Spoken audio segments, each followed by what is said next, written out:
Just marinate a little bit. There are certain people out there that are saying that all black people are the true Israelites. All black people are the true Hebrews. I'm not going to go there yet. John 10:16 debunks that clearly. This is Yahusha speaking out of his own mouth. He said, other sheep. Stop. I have a son. I don't have other sons. Right? Why would I say other sons I have? I don't. I don't. I have a son. I don't have other sons. So either Yahusha is incredibly illiterate, or he lack knowledge, or he just can't talk, or he misspoke in John 10:16. He said other sheep. Oh, okay. You people that believe all black people, I'm getting passionate. I'm sorry. But you people that believe all black people are the true Israelites. Yahusha said other sheep. Who's the other sheep then? If he's only here for the black. Stop with that doctrine. Other sheep. Do you know what that means? Okay. There's the natural bloodline, right? And there's the spiritual, the ones that are grafted in. The natural bloodline and the ones that are grafted in, other sheep. Don't get it twisted. All roads lead to belief in Yahusha. Whether you're the natural bloodline or grafted in, we all must repent and be baptized in the name of Yahusha for the remission of our sins. And if we shall receive the Ruach Habadesh, which is our promise. And he said, it's a promise unto you, your children, all that are far off, and as many as Yahuwah shall call. He never made it color specific. Shalom Israel. First and foremost, I want to give all honor, glory, and praise unto Yahawah, Hashem, Yahawashi, Hashem, Quadash. Double honors to the elders and apostles, great millstone. Shalom to the mighty Akim, YAHAWAH, who are diligently waiting to be delivered from the small captivity, as well as a speckled bird that may look like the other nations, but are actually Yasharallah. This is Brother Kawakub coming at you with no lesson. Today's lesson, I want to go into this thing, and this is a thing that's pretty common that we always talk about, but yet, I just felt like I wanted to talk about Slaki. I just felt like I wanted to talk about this because I don't really, again, I know I said it multiple times before, but it is always good to kind of revisit these types of topics because they are absolutely important. All right. So let's actually start off with this. John 7 verse 24, judge not according to the appearance, but judge righteous judgment. All right. So we are not going to look at someone and say, oh, this person is an Israelite because they're a so-called black person. Now, are there Israelites that do that? Absolutely. But are they right? No, they're not right. And one of the things to kind of remember and to recognize is that being an Israelite is a bloodline, a fleshly thing. All right. It's not a spiritual. Well, yes, technically, kind of, in a way, yes, it is. But I want to kind of show you. It's kind of like I'm trying to think of a parallel.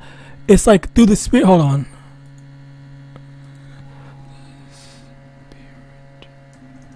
Fuck. So, where is it? Romans 8 verse 16. The Spirit itself bear witness with our spirit that we are the children of Yahweh. And the reason why this was said was because there were a lot of Israelites that were going based off of not genealogy. Yeah, I think it was genealogy slash who was your father or stuff like that. But the problem with that is that a lot of Israelites did not, just as there are today, they don't know their family lineage and stuff like that. They don't know who their fathers are, so they can't go back into that history to say, okay, well, my grandfather was this, my great great grandfather was that, or this person, stuff like that. So you can't pinpoint who people are. So as a result of that, the thing here that we have to understand is that the Spirit itself is going to basically reveal to us, okay, this person is an Israelite, but it's not, but again, it's not by appearance, it's by the bloodline, all right, bloodline / spirit. And again, it's kind of like here's a perfect example.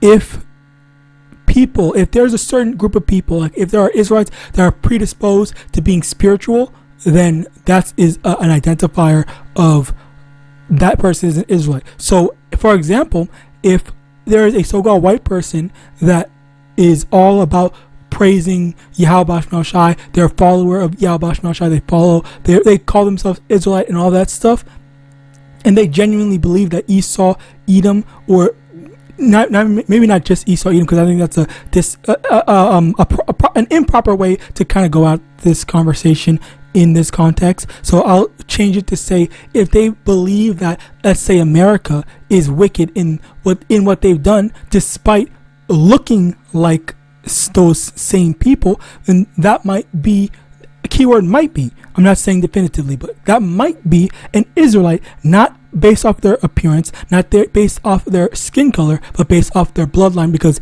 it's through the spirit, it's through the bloodline, the genetics, more specifically, if you want to use that term.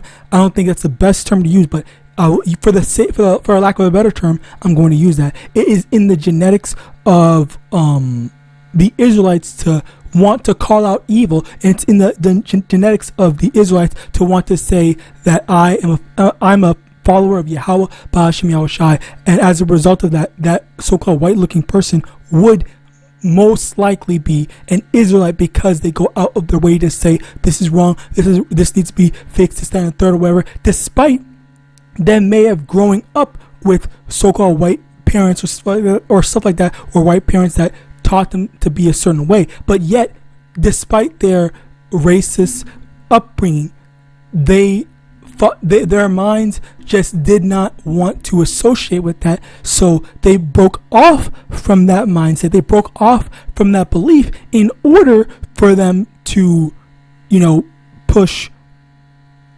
truth and reality, all right, which is why you get this divide and stuff like that, all right. So with that being said, 1 John chapter 4 verse 1, beloved, believe not every spirit, but try the spirits whether they are of Yahweh, because many false prophets are gone out into the world. And the thing here, which I don't think that people really tend to understand, let's get this, Matthew 13 verse 24, another parable put he forth unto them, saying, the kingdom of heaven is likened unto a man which soweth good seed in his field, but while men slept, his enemy came and sowed tares among the wheat, and went his way. But when the blade was sprung up and brought forth fruit, then appeared the tares also. So the servants of the householder came and said unto him, Sir, didst not thou sow good seed in thy field? From whence then hath it tares? He said unto them, the enemy hath done this. The servants said unto him, Wilt thou then that we go and gather them up? But he said, Nay, lest while ye gather up the tares, ye root up also the wheat with them. So basically the thing here was that there's wheat and tares, and let me just get it, because I don't want to wheat.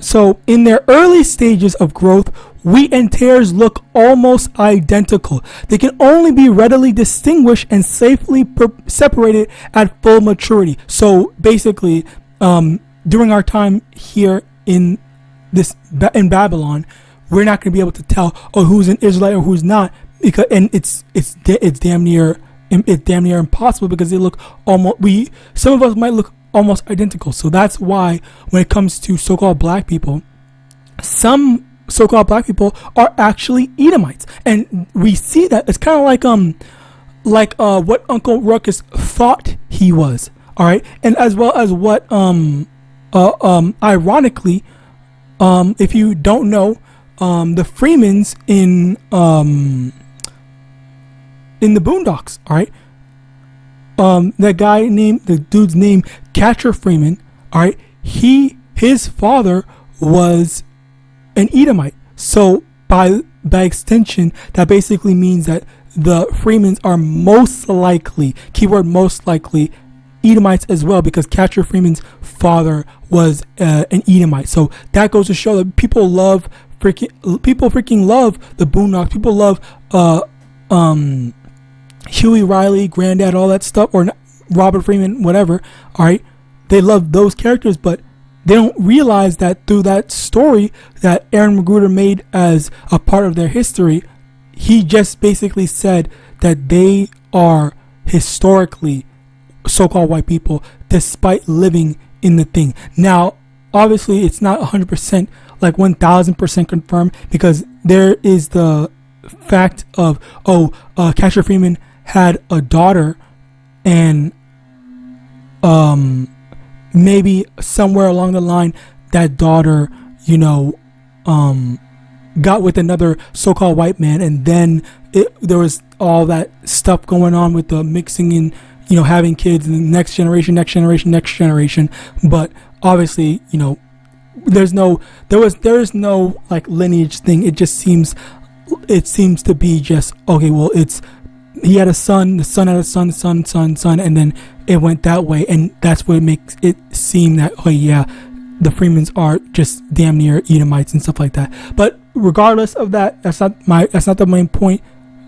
But it does show you that this is a perfect example of not of judging a book by its cover and thinking, I love Huey, I love Riley, all that stuff. Well, all the three of them are Edomites, most likely, all right, because of the whole his father is a thing. And as a result of that, you're going to have people that look like so-called black people, so-called Hispanics, so-called Native Americans, which, by the way, only all so-called black people are not Israelites, okay? Because the so-called Africans are definitely not Israelites, all right? They're Hamites. And the thing is that, again, in this period of time, we have no way to determine who is an Israelite and who's not an Israelite. So we just have to go with the flow. We just have to leave it there until full maturity, and then we see, okay, this person is a tear, this person is a wheat, this person is an Israelite, this person is not an Israelite, this person is a diaspora, which then goes into that.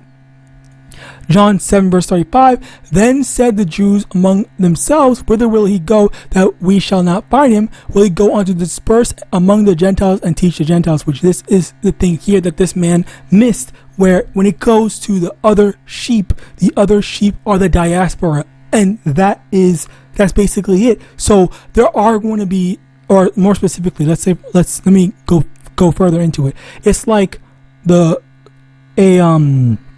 so-called Chinese looking person, despite me giving you the example of Robert Freeman and all that stuff, Catcher Freeman, I'll go into another example. Let's say, for example, there's a Chinese person, all right, who is very, very into hip-hop or whatever and stuff like that, and they grew up around so-called black people, and they gravitated more to so-called black people more than anything else. And maybe their father looks like a so-called Chinese person, but if you go up multiple generations and you see his great-great-grandfather, all right, then you'll see, a black man. This was a black man, but because the black man lived in China, all right, he got with a Chinese woman, and then his son got with a Chinese woman, full Chinese woman, then his grandson got with a full Chinese woman, and that kept on going as a trend. Then you get that Chinese looking boy, but is actually an Israelite because of the blood from the father's side, all right, which that is a part of the diaspora. That's the diaspora. These are the other sheep. It's not just the main ones of, oh, look at this black people right here and stuff like that. No, it's not. It is never that simple. All right. So as a result of that, that's the second thing. But yet, of course, the Christians, they don't want to acknowledge that distinction. Slocky. I don't know why freaking tripping over my words. Anyway, continuing on, let me get this. It's in Romans chapter 9, verse 3. For I could wish that myself were accursed from Hamashiach, for my brethren, my kinsmen, according to the flesh. Once again, going back into it, where the Israelites are kinsmen according to the flesh. Okay, and again, it is not about just as long as you believe, then you're an Israelite. As long as you this, then the third, whatever. No, that's not how YAHAWAH works. He works with the bloodline Israelites. You are an Israelite based off of your bloodline. Okay, you can't just be picking and choosing. I'm an Israelite this time, Israelite tomorrow, or stuff like that. Or I chose YAHAWASHI. No, you can't choose YAHAWASHI. The Lord has to choose you. All right, and even then, you have that prerequisite of are you an Israelite? Do you fit the thing? Because let's actually read that here in verse 4. Who are Israelites, to whom pertaineth the adoption and the glory and the covenant and the giving of the law and the service of Yahweh and the promises. So the Israelites are the one, according to the flesh, are the ones to whom the adoption, glory, covenants, law, and services and promises are all being in reference to. They all have to do with YAHAWASH. Yeah, they all have to do with everything that YAHAWASH affiliated with. So again, going back into this thing, you have this whole matter of the same old of Israelites, not Israelites. What was I about to say? Oh yeah, Israelites are only so-called black people. No, that's absolutely false. And a lot of well, maybe not a lot. I don't know. I don't really know the numbers, which is kind of crazy. But a lot. I guess primarily most Israelites might be on that black thing, especially IUIC. I think they primarily kind of seem to only target talking to so-called black people. Maybe I'm not gonna say something that I'm not 100% sure on. I'm not gonna go accusing anyone or putting anything in anyone's mouth. I'm just saying based off my observations that it kind of does seem that way. All that black love, which that is what people love to see. People love to see the whole black love thing, but which is a very big, I guess, market in a sense, or where so-called black people, they want to finally see that little safe space of, okay, well, now we have our own thing. We have some place where we're able to feel safe and comfortable, included and accepted and stuff like that, which as a result of that, that's what Esau has done to ruin people, to ruin our self-esteem. But again, when it comes to YAHAWASH, he's not about appearance, he's about your bloodline. So with that, I pray this lesson was edifying. I want to give all honor, glory, and praise unto Yahawah, Shem Yahawashi, Hashem Rakwak Wadash, double honor to the elders and apostles, great millstone, about Shalom.